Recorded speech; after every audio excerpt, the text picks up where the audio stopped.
السلام عليكم ورحمة الله.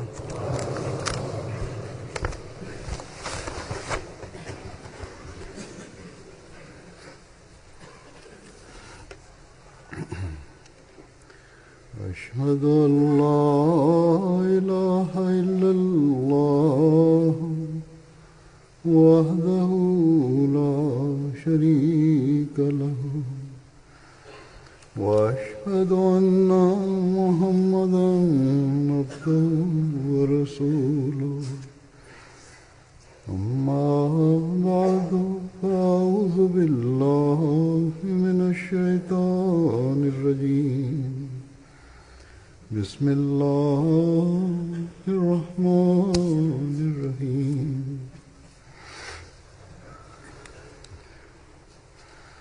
الحمد لله رب العالمين الرحمن الرحيم مالك يوم الدين إياك نعبد وإياك نستعين اهدنا الصراط المستقيم صراط الذين أنعمت عليهم غير المغضوب عليهم ولا الضالين.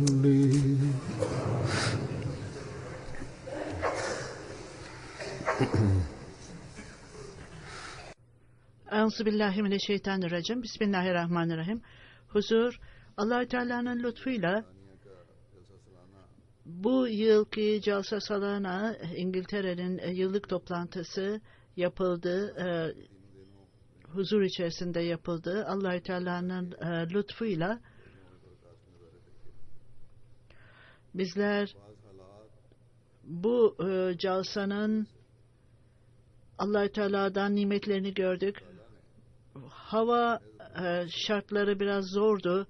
Bunun için biraz üzüntülüydük ama Allah-u Teala her şeyi yeri yerine koydu ve bizi her türlü hava şartlarının zorluklarından korudu ve katılanlar da Allah-u Teala'nın ilahi yardımının her dakika indiğini fark ettiler. Bu noktada bizler son derece Allah-u Teala'ya şükürkârız.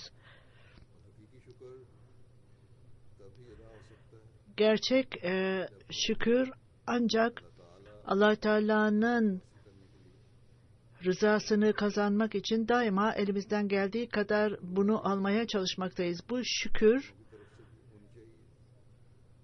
çalışanlar tarafından da olmalıdır. Böylece bizler Allah-u Teala'nın rızasını alırken aynı zamanda bu şükürden dolayı bütün işlerimizde belli ilerlemeler kaydetmeliyiz ve aynen onun gibi buraya katılanlar da şükretmelidirler ki onlar da daha fazla Allah-u Teala'nın nimetlerini alsınlar ve hayatlarında bunu görsünler ve ayrıca kendi hayatlarında ilahi değişiklikler olsun. Çalışmak için görev verilenler ve bu iş için atananlara da bizler şükretmemiz gerekir. Çünkü onlar da katılmışlardır. Resul-i Ekrem sallallahu aleyhi ve sellem'in de belirttiği gibi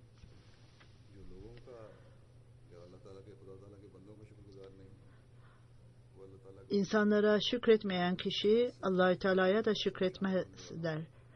Bütün bu Jalsa'ya katılanlar çalışanlara şükretmeleri gerekir ve aynen çalışanlar da söylediğim gibi Allah-u Teala'ya şükretmelidirler. Çünkü onlar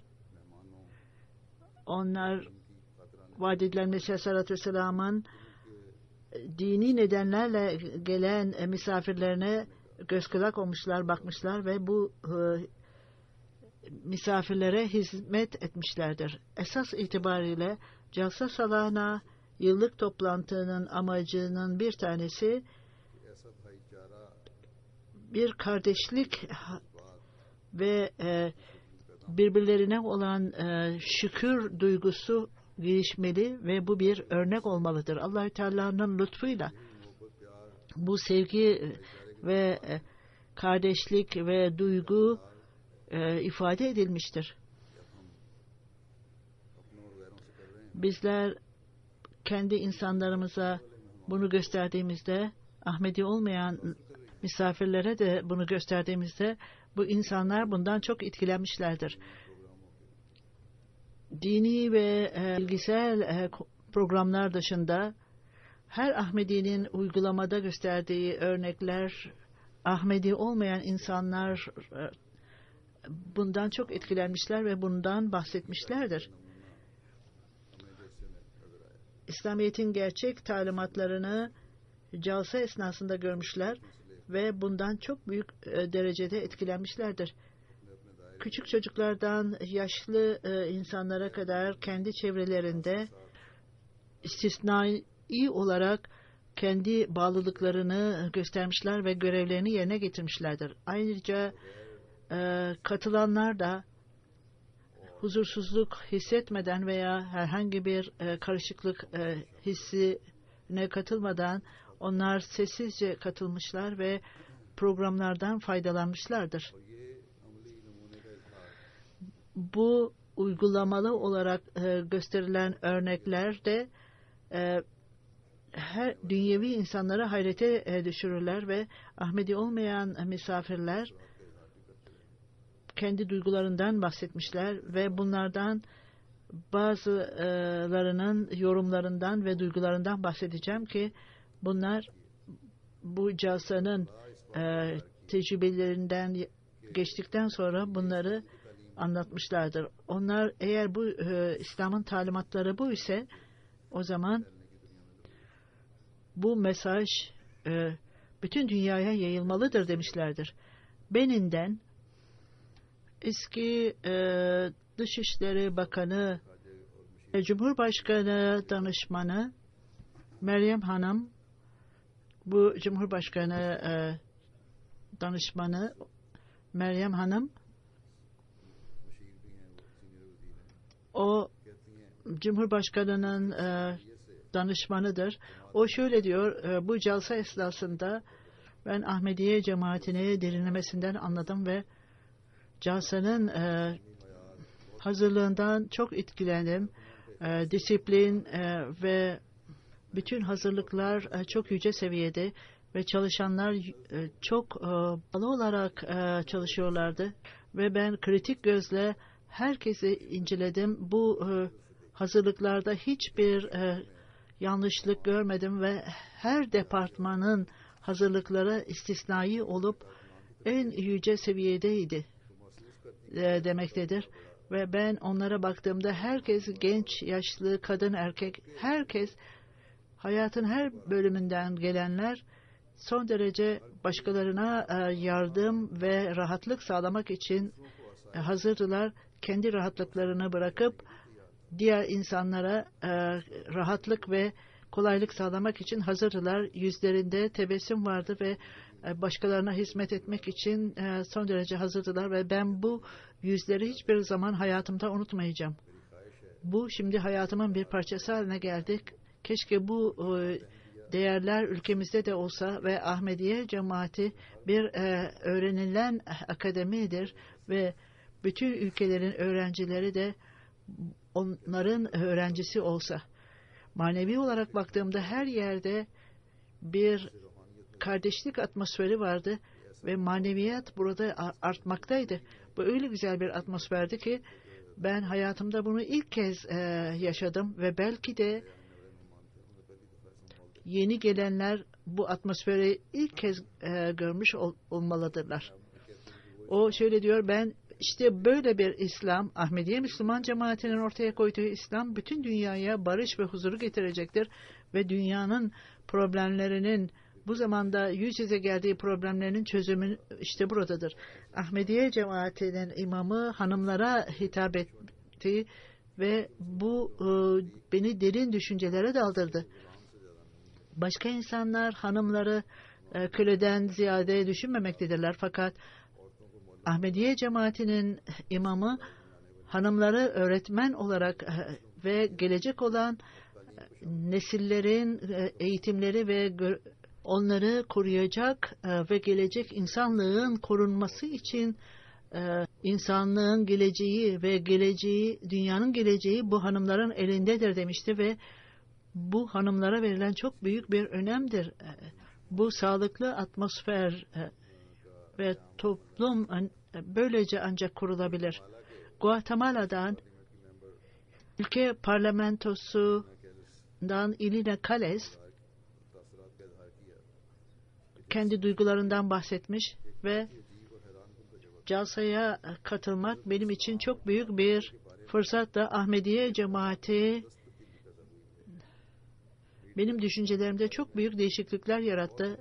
Medya İslamiyet'in olumsuz etkisini ortaya koymaktadır. İslam terörist ve şiddet dinidir derler.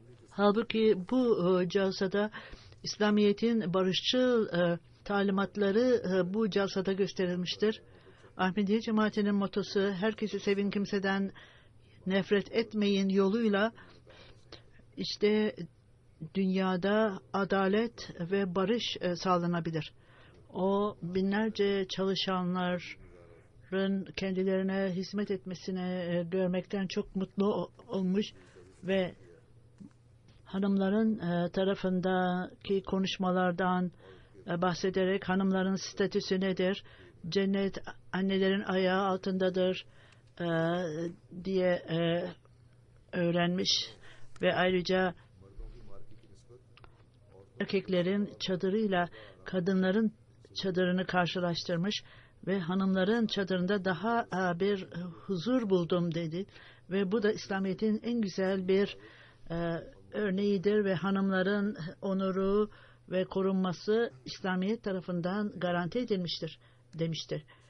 Şimdi diyor, şimdi ben geriye gidince İslamiyet'in güzel talimatlarını, barışçıl talimatlarını kendimle beraber götüreceğim. Costa Rica'dan bir profesör Jalsa'ya katılarak ben İslamiyet'in yeni bir manzarasını bu toplantı vasıtasıyla gördüm. Ben öyle sevgi ve saygıda belirgin özelliği olan Müslümanları gördüm ki İslamiyet'in gerçek talimatlarını ortaya koymuşlardır. Ben geriye gidince meslektaşlarıma Ahmediye cemaatinin İslamiyet'in gerçek ve barışçıl talimatlarını ortaya koyduklarını söyleyeceğim. Ve bu insanlar geriye gittiklerinde tebliğ yapmaktadırlar. Ayrıca parlamentonun danışmanı Douglas bu yıllık toplantıda diyor, ben çok dikkatli olarak Ahmediye cemaatinin imamını dinledim ve onun kişiliğinden çok etkilendim. Ve ayrıca verdiği öğütlerde düşmanlarınızı affedin, kalplerinizi temizleyin demişti ve sizin kalplerinizde her türlü kızgınlık ve nefret gitmelidir. Bu talimat vaat edilen Mesih Aleyhisselatü Vesselam'ın talimatı olup gerçekten dünyayı barışa ve huzura ulaştıracaktır. Ben bu konuşmalardan çok etkilendim ve faydalandım.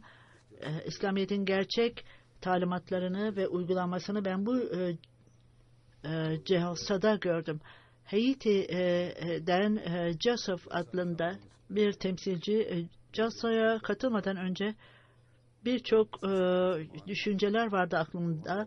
Bunlar ne çeşit Müslümandır? Ben oraya gidersem ne olacak acaba diye düşünüyordum. Fakat bu Jalsa'ya katıldıktan sonra bütün şüphelerim giderildi ve herkes sadelik ve hizmet ve bağlılığın bir örneğiydi ve her tarafta kardeşlik vardı. Ben dindar bir kişi değilim. Bu Jalsa'ya katılmakla ve zamanın imamının ile karşıladıktan sonra eğer gerçek bir din varsa işte bu İslam'da Ahmediyettir dedim. Burkina Faso'dan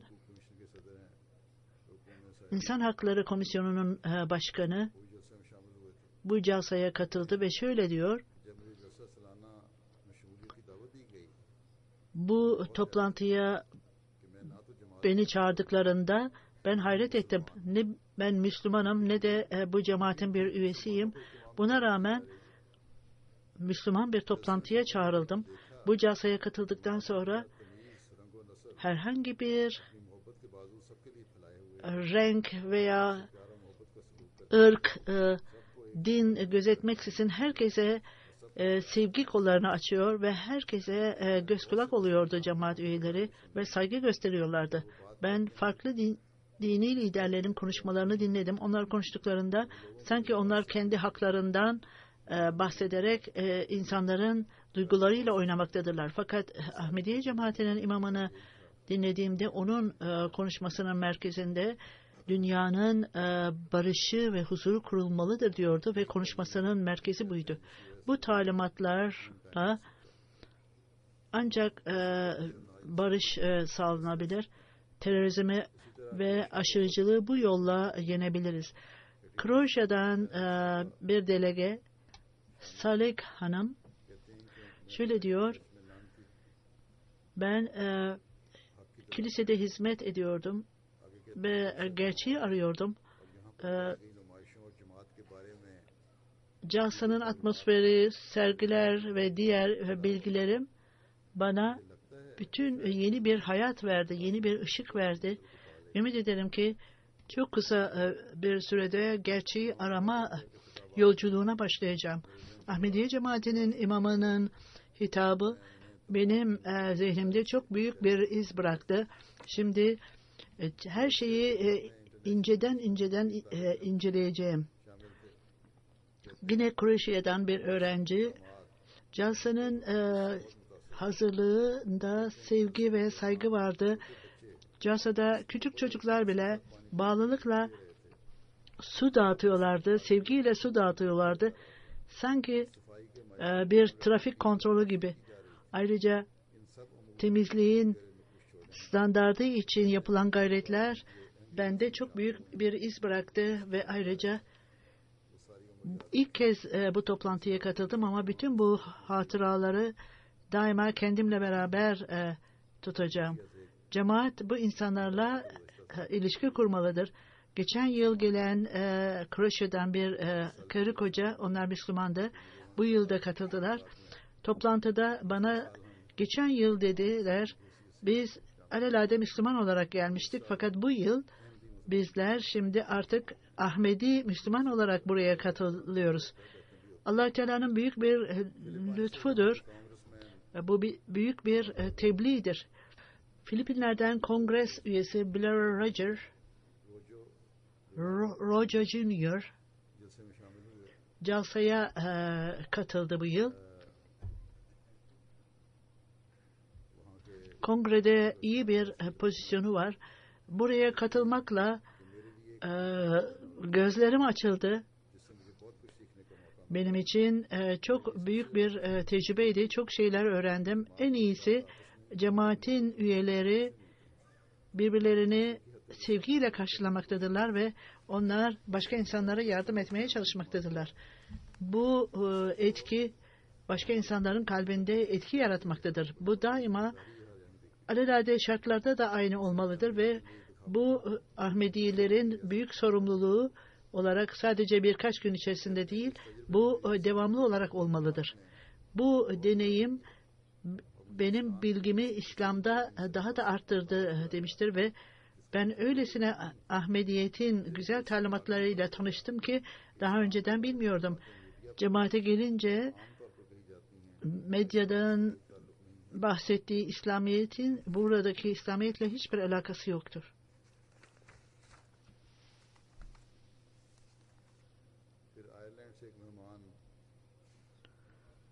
İrlanda'dan bir misafir, bu polis Diversity Komitesi'nin başkanı İrlanda'dan. O şöyle diyor: Bu ilk kez yıllık toplantıya katıldım bu calsa nedeniyle. Bu yıl iyi karakterli, bağlı çalışanlarla karşılaştım ve insanlar bu çalışanların karakterinden çok etkilenmektedirler. Bu insanlar sadece herkesi sevin, kimseden nefret etmeyinden bahsetmekle kalmayıp bütün calsa boyunca bağlı olarak misafirlere yardım ettiler ve hizmet ettiler. Bütün misafirler bunlardan bahsetmektedirler. Ben size minnettarım. Bana öyle fırsat verdiniz ki, büyük fırsatlar verdiniz ki bütün İslamiyet'in talimatları üzerinde düşünme fırsatını verdiniz ve ondan sonra sizin hitabınızdan önce bir nazım okundu. O son derece beni etkiledi dedi. Hollanda'dan bir misafir Bay Wondon şöyle diyor: Calsa'nın atmosferi son derece güzeldi. Bu büyük calsadan oldukça şeyler öğrendim. İnsanlarla karşılaştığımda bütün bunlar hatıramda yerleşti. Bu atmosferde olumlu bir tat vardı ve çalışanlar, küçükler, insanlığa, misafirlere hizmet ediyordu ve aklımda yeni bir ümit gelişti. Ben Müslüman ve Müslüman olmayanların konuşmalarını dinledim ama bu bütün gençlerin burada çalışmalarını hiçbir şekilde başka yerde görmedim. Queen Counsel İngiltere'nin Mr. Martin avukat, söylediklerim benim sözlerim değil, bu kalbimin sözleridir der. Ben böyle bir toplantıya katılmadım. Ne iyi insanlar, ne harika insanlar, ne güzel bir topluluktur. Annem tarafından ben Museviyim. Ben İngiltere Kilisesi'ne gitmekteyim. Fakat kesin olarak söylüyorum ki böyle bir örneği, calsa örneğini başka hiçbir yerde görmedim. İslamiyet'in ne güzel manzarasını ortaya koymaktasınız. Ben hayret etmekteyim. BBC'den herhangi bir belgesel hazırlanmadı. Niçin herhangi bir belgesel yapılmamaktadır calsa ile ilgili? Fakat şimdi BBC'den bu belgesel hazırlanmaktadır. Böylece insanlar Ahmediye cemaatinin düşüncelerini ve uygulamalarını böylece anlarlar. Sierra Leone'dan bir kişi şöyle diyor: Calsa'nın hazırlıklarına bakarak son derece etkilendim. Eğer buraya gelmemiş olsaydım, bana birisi söylemiş olsaydı 38 binden fazla kişi burada ve hiçbir şekilde bir kötü durum ortaya çıkmadı deseydi inanmazdım. Bütün bunları ben kendi gözlerimle gördüm ve hayret ettim. Hiçbir şekilde bir kişinin şikayet ettiğini görmedim ve bütün insanlar tevazu olarak başkalarına hizmet etmeye hazırdırlar. Burada çalışanlar ve diğer insanlar çok büyük şekilde diğerlerini etkilemiştir. Her çalışan sessizce kadın olsun, erkek olsun, kızlar olsun başkalarını etkilemektedirler. Bazı Müslümanlar da buraya katılmışlardır ve onların görüşleri de vardır. Bazı liderler kendi hükümetlerini temsil etmektedirler ve bu insanların da El-Hac Muhammed Selim Giniko Konakore'nin konuşmacısı ve şöyle diyor: Calsa'nın hazırlıkları, disiplinleri gördükten sonra çok etkilendim. Benim gayretlerime rağmen herhangi bir zayıflık, herhangi bir departmanın zayıflığını görmedim. İnsanların bu kadar geniş sayıda katılmalarında hiçbir kavga, hiçbir münakaşa yoktu. Ben hacca gittim. Farklı farklı dini programlara katıldım Müslümanların. Fakat böyle bir hazırlık son derece övülecek bir şeydir. Bu gerçek İslamiyet'in ruhu olup burada ancak görülebilir. Küçük çocuklar bile, harika çocuklar, herhangi bir şeye ihtiyacınız var mı diye sorarlar ve neye ihtiyacımız varsa onu verirler ve yüzlerinde tebessüm vardır. Bu sadece bir kere değil, devamlı olarak sormaktadırlar. Farklı farklı gelen ülkelerden herkes birbiriyle karşılaşmakta ve kardeş gibi sevgi ile, saygı ile karşılaşmaktadırlar. Sizler iyiliğe götürmektesiniz ve sizler doğru yoldasınız ve eminim ki hiç şüphesiz Allah Teala'nın eli sizin arkanızdadır. Ben bunu hissetmekteyim. Bazı insanlar cemaate girmemektedirler.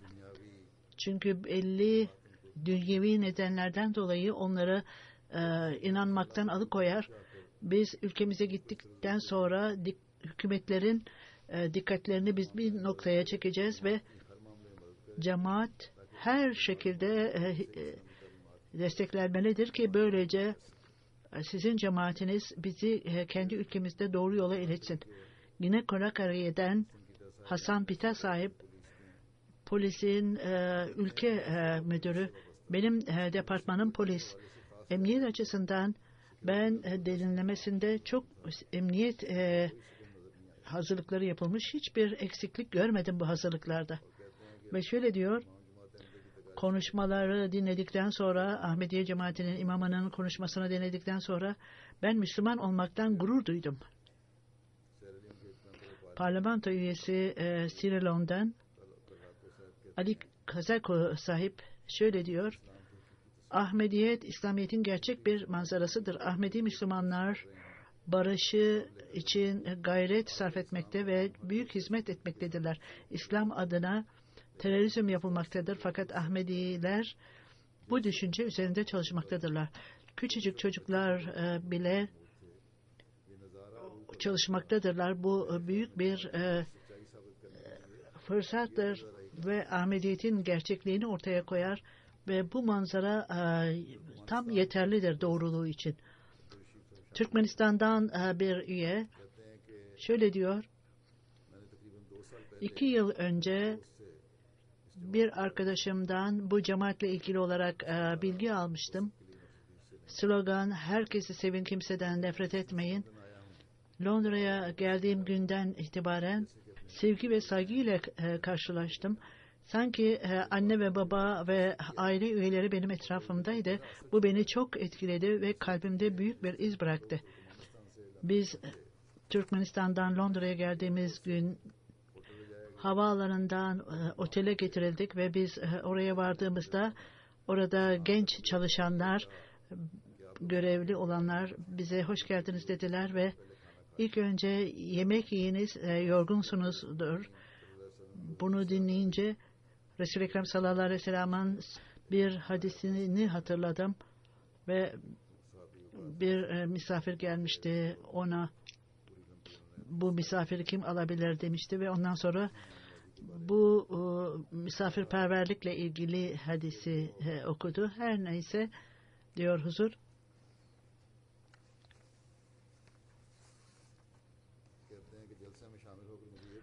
Jalsa'dan bir şey öğrendim ki bütün hayatımı Allah-u Teala'yı aramakla geçirdim fakat buraya geldikten sonra Allah-u Teala'yı buldum. Allah-u Teala'nın lütfuyla ayrıca uluslararası biat katılımına girdim ve biat oldum. Benimle konuşurken çok duygusaldı.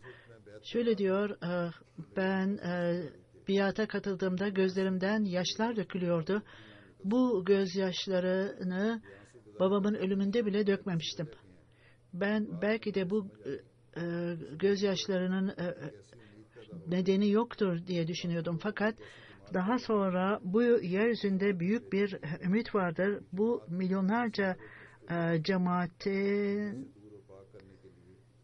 zorlukları dünyadan uzaklaştıracaktır ve buna hazırdır bu cemaat.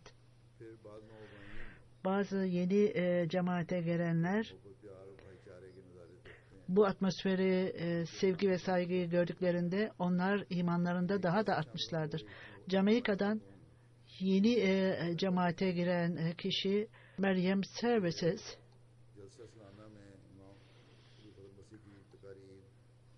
Mesih'in halifesinin konuşması, özellikle uluslararası biat çok duygusal bir durumdur. Birçok çalışanlar burada herhangi bir ödeme yapılmaksızın hizmet etmektedirler. Ben bu çalışanların eğitimi, belki cemaat çok zor durumdan geçmiştir. Fakat bu insanlara baktığımda çok sevgiyle hizmet ettiklerinde bu ilahi bir cemaattir diye fark ettim. Ve Mesih'in halifesinin direkt olarak Allah-u Teala ile ilişkisi vardır. Özellikle araba parkında çalışanlar son derece dikkatle görevlerini yapmaktadırlar ve onu gördüğümde böyle bir örneği hiç görmedim hayatımda. Fil dişi sahillerinden bir kişi, ben İslamiyet'i, Ahmediyet'i kabul ettikten sonra bununla ilgili olarak çok olumsuz şeyler duydum. Tam İslamiyet'i bilmiyordum fakat üzülmüştüm. Nasıl olur da bunlar, bu Ahmediler Müslüman mıdır değil midir diye. Fakat ondan sonra belki de cemaate katılmakla pek iyi etmedim diye düşündüm. Beni Calsa'ya katılmamı istediler, davet ettiler ve böylece kendi gözlerimle göreyim Ahmediyet'i, yakından göreyim dedim. Buraya geldiğimde İslamiyet'in gerçek manzarasını gördüm. Halifenin her konuşması Allah-u Teala'nın adıyla ve peygamberin ismiyle başlıyor ve onun adıyla ve ismiyle bitiyordu. Ben burada sorumun cevabını buldum. Ahmediyet Müslüman mıdır değil midir? Şimdi kesin olarak söylemekteyim ki onlar gerçek Müslümandır ve bu noktada son derece tatmin oldum. Bütün onların yaptıkları Kur'an'a ve Resul-i Ekrem sallallahu aleyhi ve sellem'in hadislerine göredir. Belis'ten bir bölgenin belediye başkanı Halit Calsa'ya da katıldı ve Calsa'ya katılmak harika bir deneyimdir benim için. Sanki her cemaatin üyesi bana hizmet etmek için atanmış.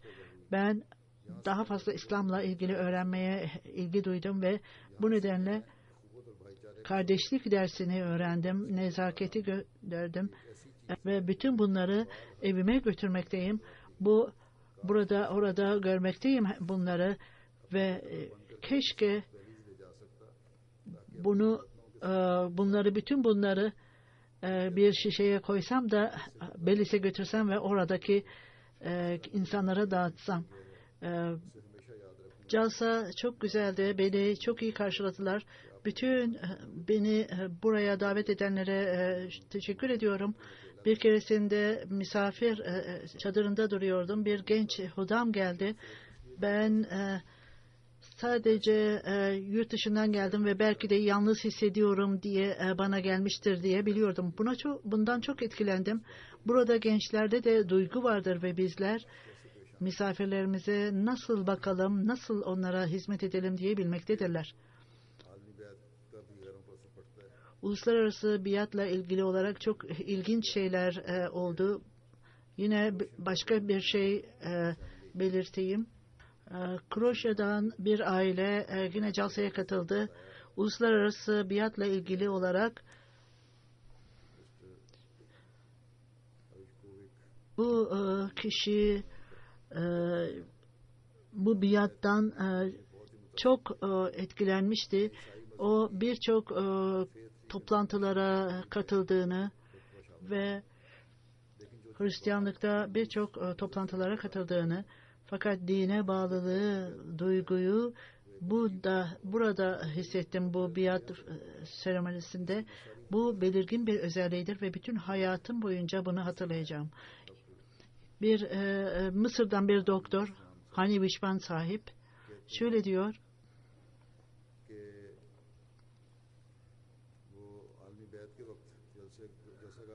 uluslararası biatta Calsa gayesine gittiğinde sıralar hazırlanmıştı ve onu görünce çok hayret etti. Bizim ülkemizde diyor bu çeşit disiplin, sıra yoktur.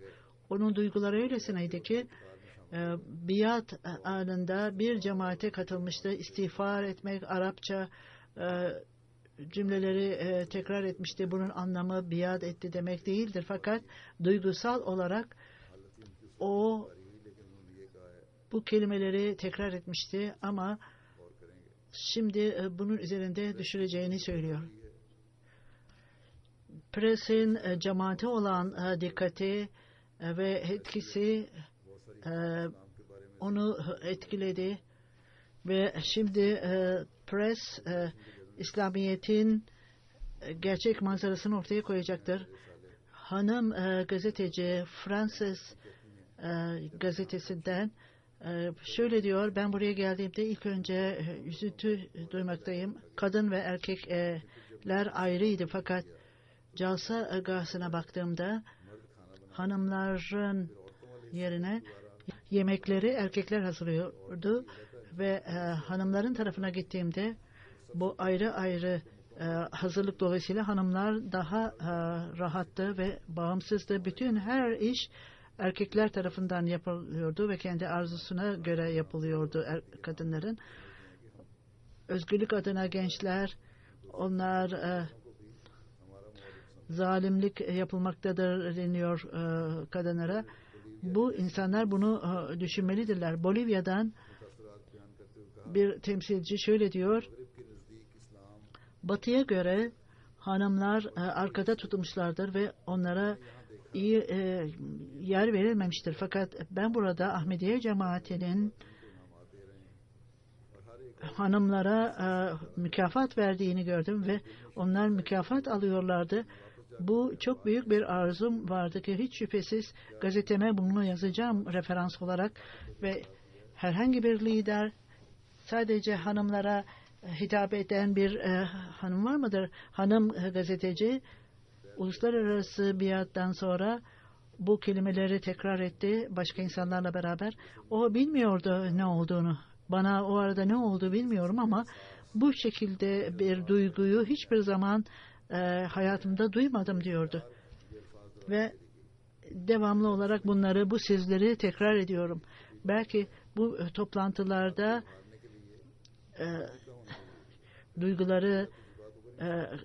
duyguları yükseltmek için müzik olmalıdır diye düşünüyordum. Fakat bu çeşit duygular otomatik olarak gelmektedir ve herhangi bir müziğe gerek yoktur diyordu.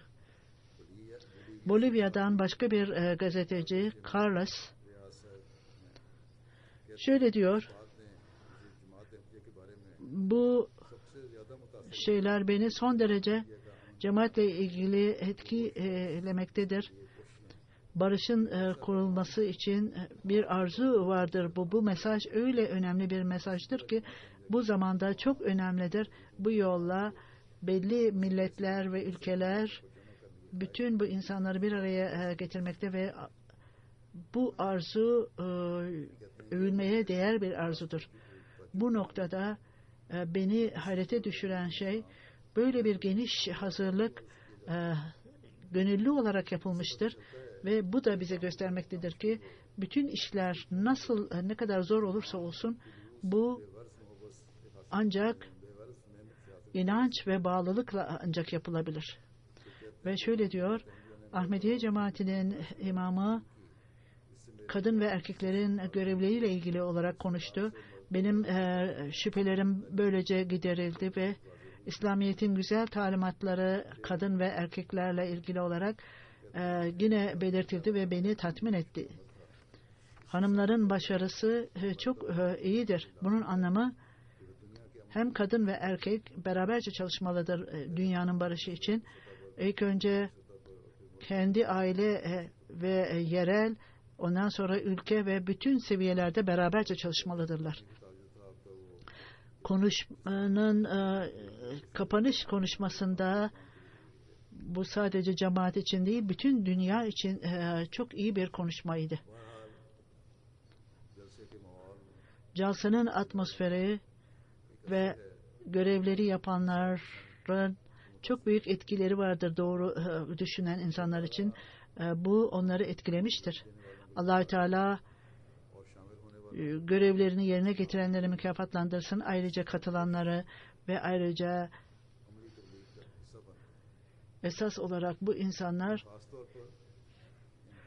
insanlara sessizce tebliğ yapan insanlar olmuştur. Bütün çalışanlar, kadın, erkek, çocuklar, erkekler, dualarınızda bunları unutmayınız ve ayrıca şimdi O durumda yağmurdan dolayı bazı organizasyonlar etkilendi.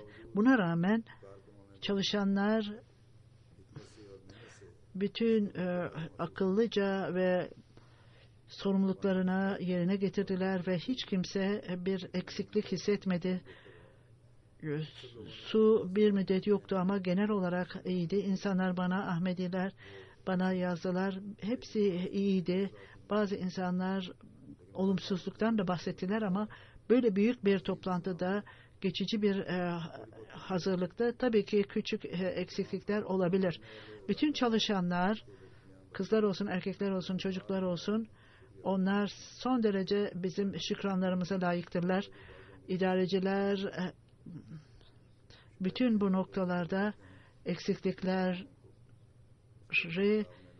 idarecilere gönderiyorum ve onlar kendi kırmızı kitaplarına yazsınlar ve gelecekte bunu da daha da geliştirsinler, iyileştirsinler.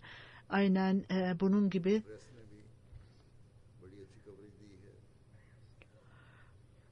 Press medya kanalıyla Jalsa ile ilgili olarak iyi bir açıklama yapıldı. 357 haber basıldı. Daha fazlası da gelmektedir. Online'da 38 milyon insan mesaja ulaştı. Radyo vasıtasıyla, televizyon vasıtasıyla 31 milyon mesaj gitti. Sosyal medyada 80 milyondan fazla insan mesajı aldı. Live streaming MTA'de benim son gün konuşmamı 250 bin kişi dinledi. Bütün bunlar hepsi 1 milyon 127 milyon kişi dinledi hepsi. Medya, BBC Radyo, BBC TV, ITV, Independent, Times, Sunday Express, London Standard, New York Times, Facebook Live, Associated Press, Press Association, Indian News Agency, ETI, French News, Liberation, Unilight,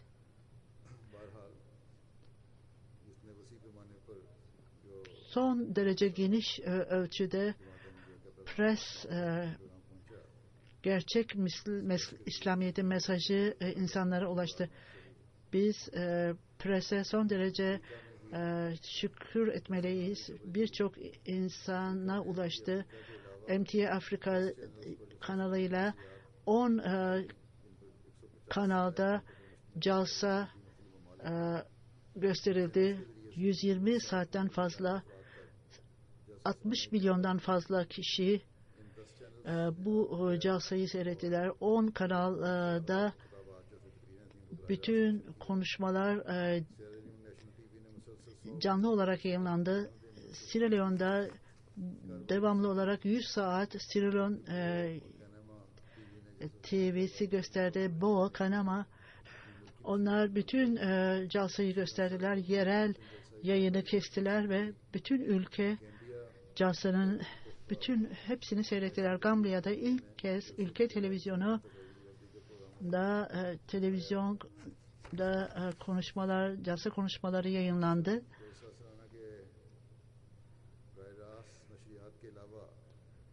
Jalsa'nın canlı yayını BBC Uganda, Swahili dilinde haber verildi. 20 milyon kişi bunu izledi. Gana'dan ülke televizyonu, haber televizyonu 5 milyon kişi bilgi aldı. Gazeteler ve televizyon vasıtasıyla bütün Afrika medyası da dahil olmak üzere 35 milyon kişi bilgiyi aldı. Bütün bunlar Allah-u Teala'nın lütfudur. Bizim gayretlerimiz son derece küçüktür.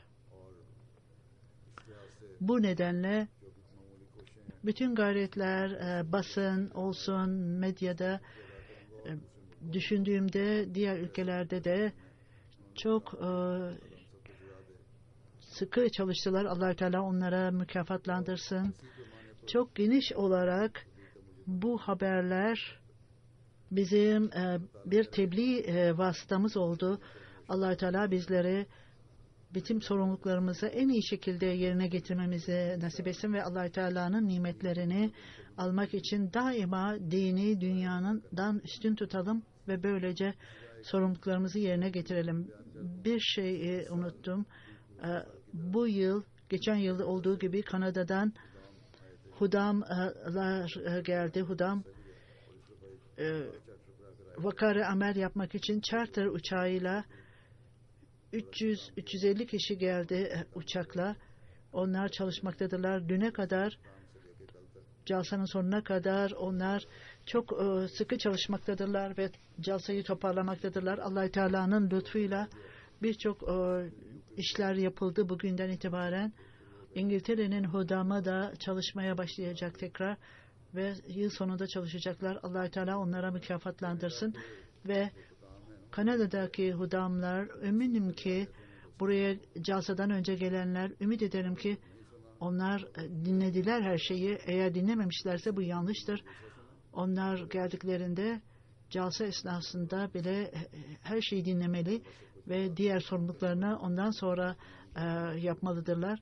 Allah-u Teala kadın erkek çalışanları mükafatlandırsın ve bizler ne öğrenmiştik bu calsada bizlere onu hayatımızın bir parçası haline getirmemizi nasip etsin. Namazdan sonra gayip cenaze namazı kılacağım. Bunlardan bir tanesi Mukarreme Zekiya Begüm sahibe, Colonel Mirza Davud Ahmet sahibin hanımı, Nawab Abdülhafiz Begüm sahibe, Abdullah Han sahibin kızı,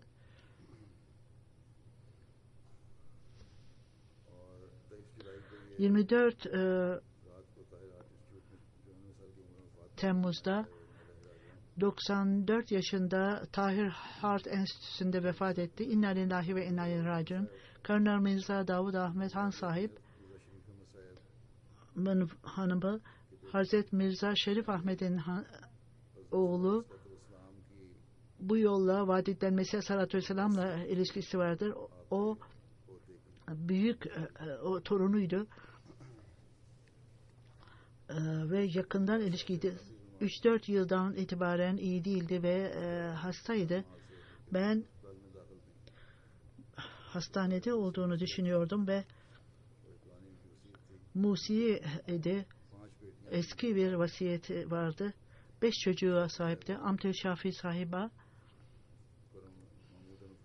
Mahmud Ahmet Han'ın hanımı,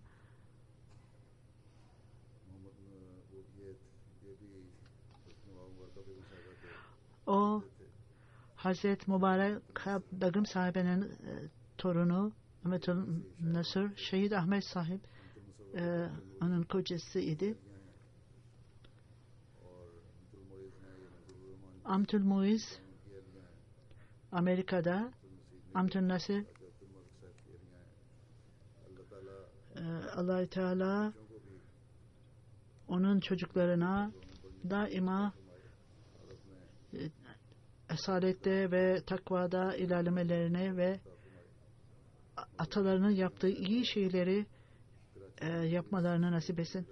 Zekiye Şam Karachi'de Lajna başkanıydı. Kohat'ta oturduğunda Lajna işlerine başlamıştı. Nawab Amtül Begüm sahabanın çocuklarıyla ilgili olarak yazmış ve o özel olarak övmüştü onları. Mala Abdullah Han sahip vefat ettiğinde o annesine bakmış ve onun misafirliği son derece üstündü ve daima bu karakterde son derece ileriydi. Bütün insanları karşılarda Doktor Nuri sahip vakıf ettiğimde o eğer bir oğlum olsaydı oğlumu da vakfederdim. Sizin vakfınız yoluyla bu arzum gerçekleşti.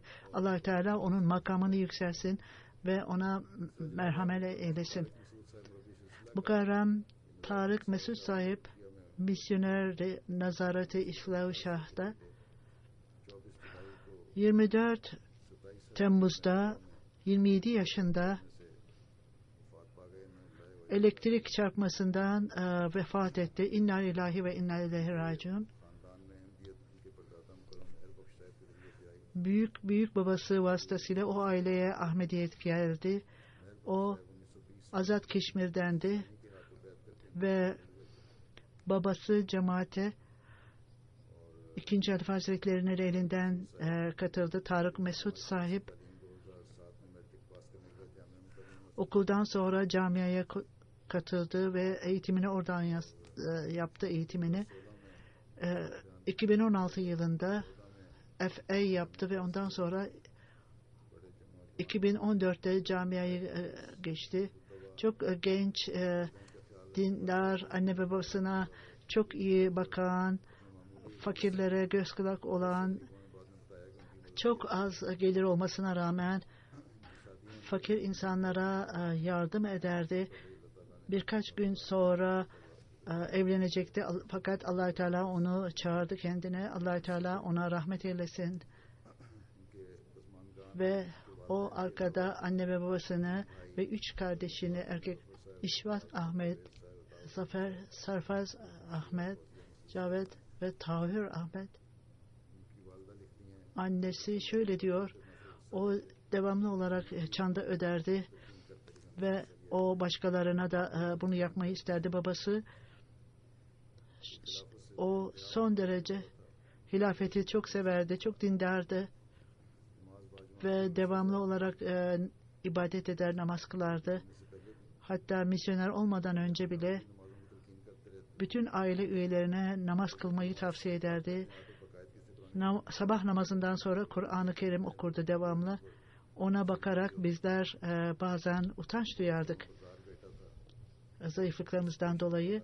Son derece iyi bir kişiydi. Daima insanlara, anne ve babasına iyi davranırdı. Bir farklılık varsa onu çok mütevazi olarak anlatırdı anne ve babasına. Son derece hilafetin onuruna dikkat ederdi ve eğer bir kişi cemaatin idarecilerine veya hilafetin statüsüne bir şey söylerse hemen o insanları durdururdu ve eğer onlar vazgeçmezlerse o toplantıdan ayrılırdı. Allah-u Teala onun makamını artırsın ve anne ve babasına sabır ihsan edesin. 3. cenaze Şekil Ahmet Sahip Münir, geçmiş Avustralya'da misyonerlerin başkanıydı. 24 Haziran'da 85 yaşında vefat etti. İnanallahu ve inna ileyhi raciun. Kur'an-ı Kerim'i Maro diline tercüme etti.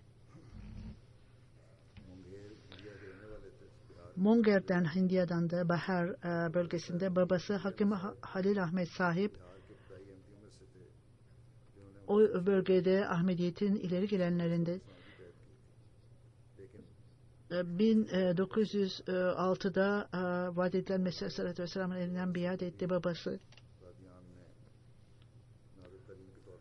Nazır talim olarak hizmet etti. Şekil Münir Sahip ilk eğitimini Talim-ül İslam'da, Kadiyan'da ve Lahor'da, ondan sonra Dakka'da MSc Fizik aldı ve talim departmanı ile ilgili uzun süre Afrika'da zamanını geçirdi ve orada değişik yollarla hizmet etti. Nijerya'da federal eğitim başkanlığı yaptı. Ahmediye misyonunda Nijerya'da bölgesel sadırdı o bölgede.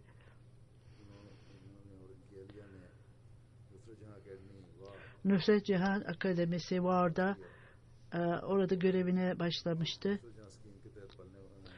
Ve Nusret Cihan'da ilk okul açılmıştı. Orada çalışmıştı. O da tebliğe çok düşkündü.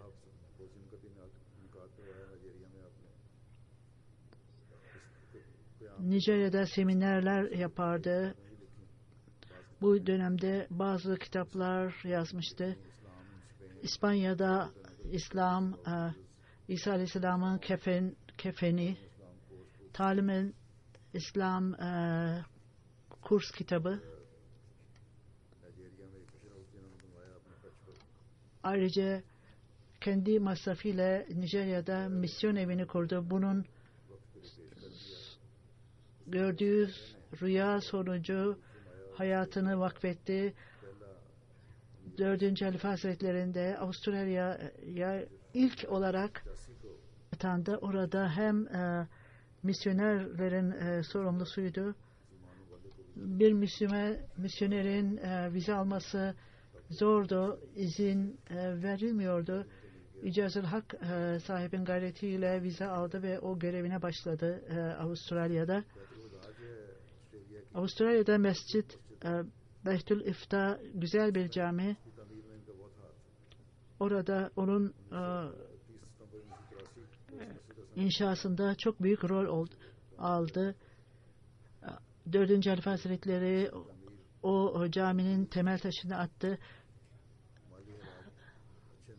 Mali zorluklara rağmen büyük bir gayretle o camiyi vakare amel vasıtasıyla kendisi de yaptı vakare amel. Bu çalışma esnasında bir keresinde bir merdivenden düşerek kolunu kırdı.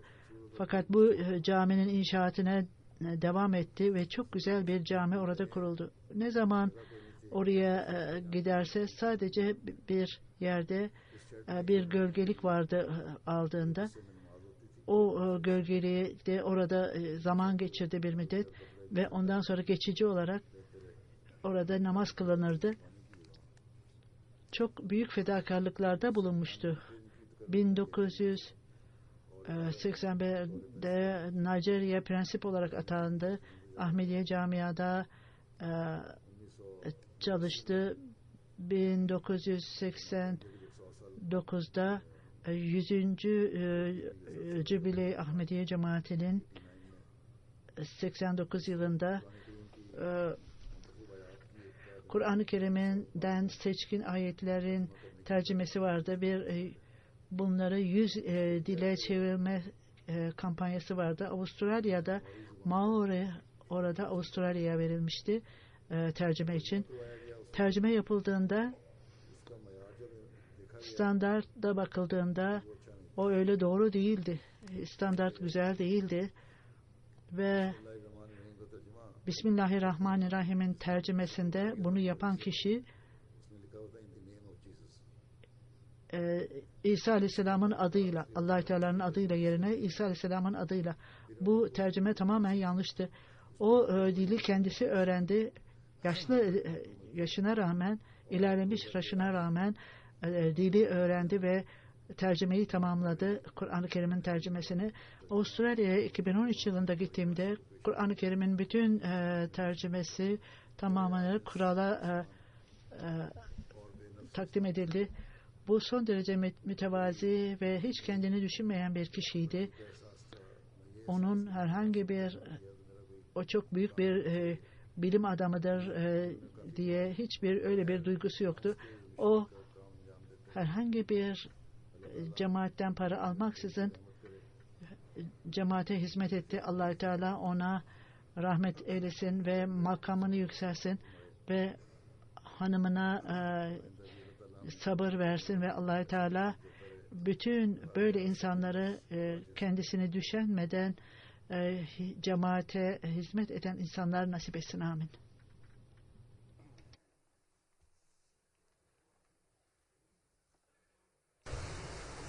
Elhamdülillah, elhamdülillah, elhamdülillah, nahmaduhu ve nesta'inuhu ve nestağfiruhu ve nu'minu bihi ve netevekkalu aleyh ve na'uzu billahi min şururi enfusina ومن سيئات أعمالنا من يهده الله فلا مضل له ومن يضلل فلا هادي له ونشهد أن لا إله إلا الله ونشهد أن محمدا عبده ورسوله عباد الله رحمكم الله إن الله يأمر بالعدل والإحسان وإيتاء ذي القربى وينهى عن الفحشاء والمنكر والبغي يعظكم لعلكم تذكرون اذكروا الله يذكركم وادعوه يستجب لكم ولذكر الله أكبر